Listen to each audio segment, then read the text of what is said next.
First News with Keeler in the morning on WIBX and WIBX950.com. We spoke with the former Congressman Anthony Brindisi on his run for the 5th Judicial District seat.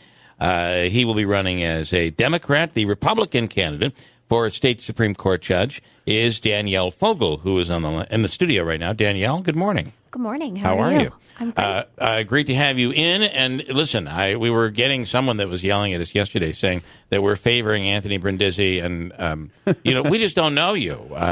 So we apologize for that. That's all right. So that's why you're here today. We got to get to know you. Perfect. So what I find interesting is you are the president of the Syracuse Bar Association. The Onondaga County Bar Association. Onondaga. And yet you are from Utica. Talk about that. I am. I grew up in South Utica. I lived here most of my life. I went to Utica College, and after Utica College, I moved out to Albany, worked for the New York State Police as a forensic scientist. I decided to go to law school, came to SU, Syracuse College of Law, and got my law degree, and I've been practicing ever since. And what makes you want to be a judge? Well, I've always wanted to be a judge. Interestingly, I'm lucky enough in my career that I was able to try cases early on in my career. So I've been trying cases for a long time. Mm-hmm. And it takes just watching the judges preside over cases was very exciting to me. Yeah. I love being in a courtroom. I love trying cases. I love helping my clients resolve whatever issues they have in the courtroom, exercising their right to have a trial. And it was just the skill and experience. I've always wanted to be a judge, just after trying as many cases as I've had. And can you talk a little bit about, I think people sometimes get confused over the Supreme Court and New York Supreme Court. Completely different. It is by no means the highest court in New York, but it is one of its busiest courts. It is. Yeah. It is it's a trial court. So It's the highest trial court. We have city court, we have county court, we have New York State Supreme Court. So that is the seat that I would be running for along with Anthony. And it covers the entire 5th Judicial District, which is 6 counties for this seat. It's Oneida, Onondaga, Jefferson, Oswego, Herkimer, and Lewis. So it covers a broad area. Yeah. What I also find interesting is Brindisi coming out of Congress right now, and the fact that we're looking at potential redistricting, and that could really affect the 22nd Congressional District. This is kind of a sample of what the district might look like, bringing Syracuse or bringing us into Syracuse. You kind of wonder how they're going to draw all this up here. I don't know. There is redistricting that is happening. I don't know how they're going to draw it up.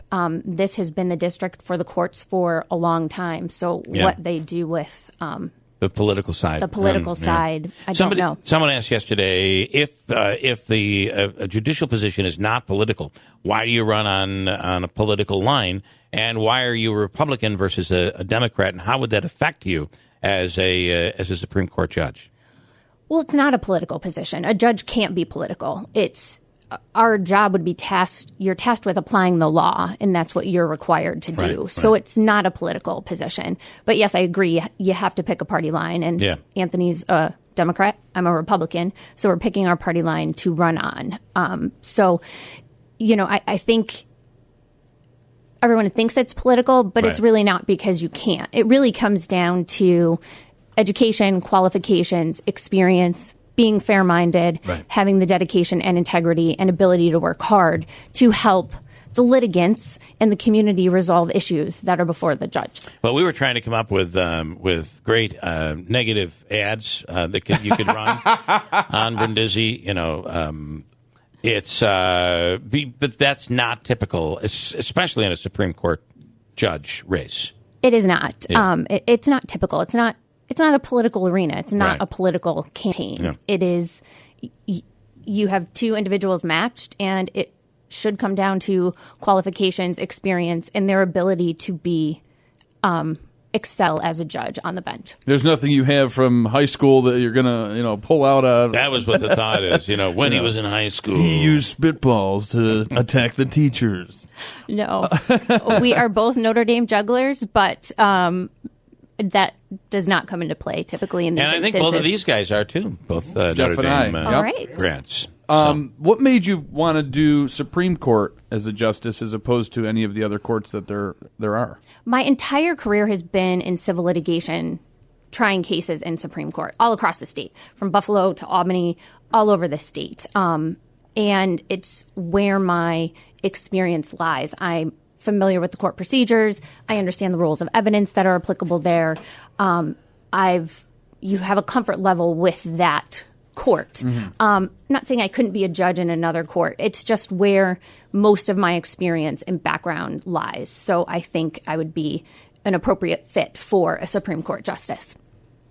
I cannot help it. Is that what is the brand name on those glasses? I'm sorry, I love your glasses. Thank you.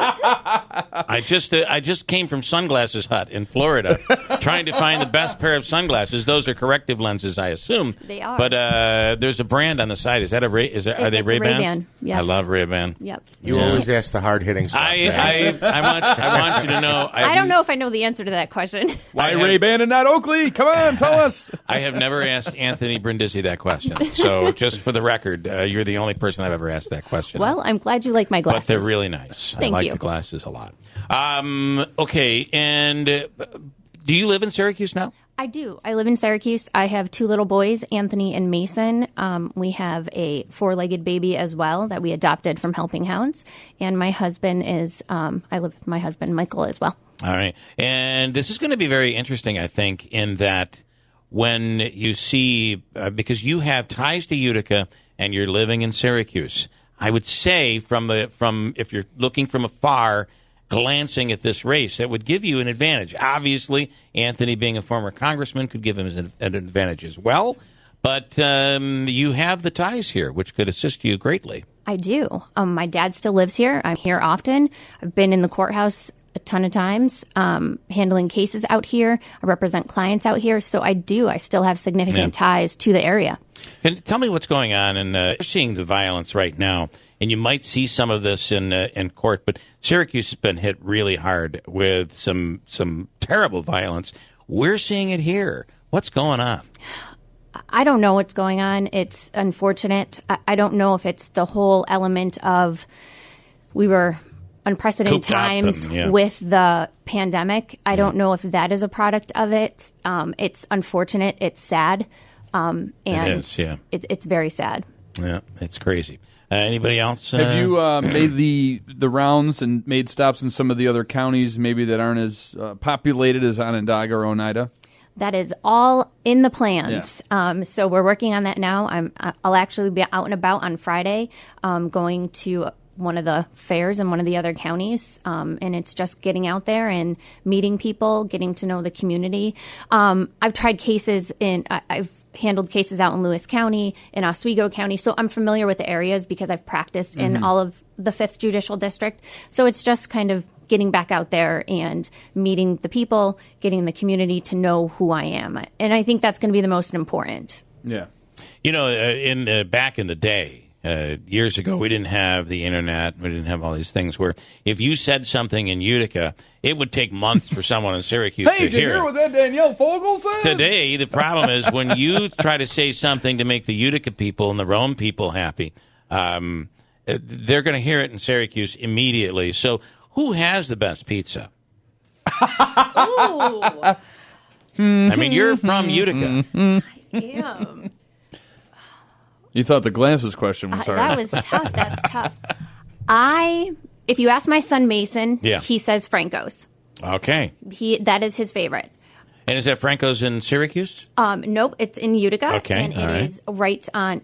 My dad's up in North Utica. In North Utica, they have the best slices. Well, there's a Franco's. There's also a Franco's in Syracuse. I believe they're still open. There is. Yeah. So that's a good answer. Franco's. Yes. Franco's. So if you ask my son, that is what it is. Okay. All right. Boy, did you dodge that question. Listen, Franco's. Holy cow. Franco's in North Utica, they have they cook, right? They make the pie, right? But when you go in for a slice, they cut it and then they rewarm it, so the crust is like perfect. It's phenomenal. All right, and we'll talk to you again before we get there. But just leave people with why should they vote for you over Anthony Brindisi? I think when you think of a Supreme Court justice, you want someone who has integrity, fair-mindedness, the ability to hear both sides of a case, and the experience. And I have all those components, which should hopefully make me excel as a judge on the bench. So, and I'm very community-minded. I'm very involved in the community. So I think I'm a perfect fit for the bench. All right. We appreciate your time. Thank you so much. We'll do it again. Great. Thank All you right. for having me. And this comes up very quickly. Before you know it, the summer will be over, and we'll be looking into the fall. This is a November election. November 2nd, right? Correct. Is election day. Yes. So. Okay. Thank you so much. Thank you.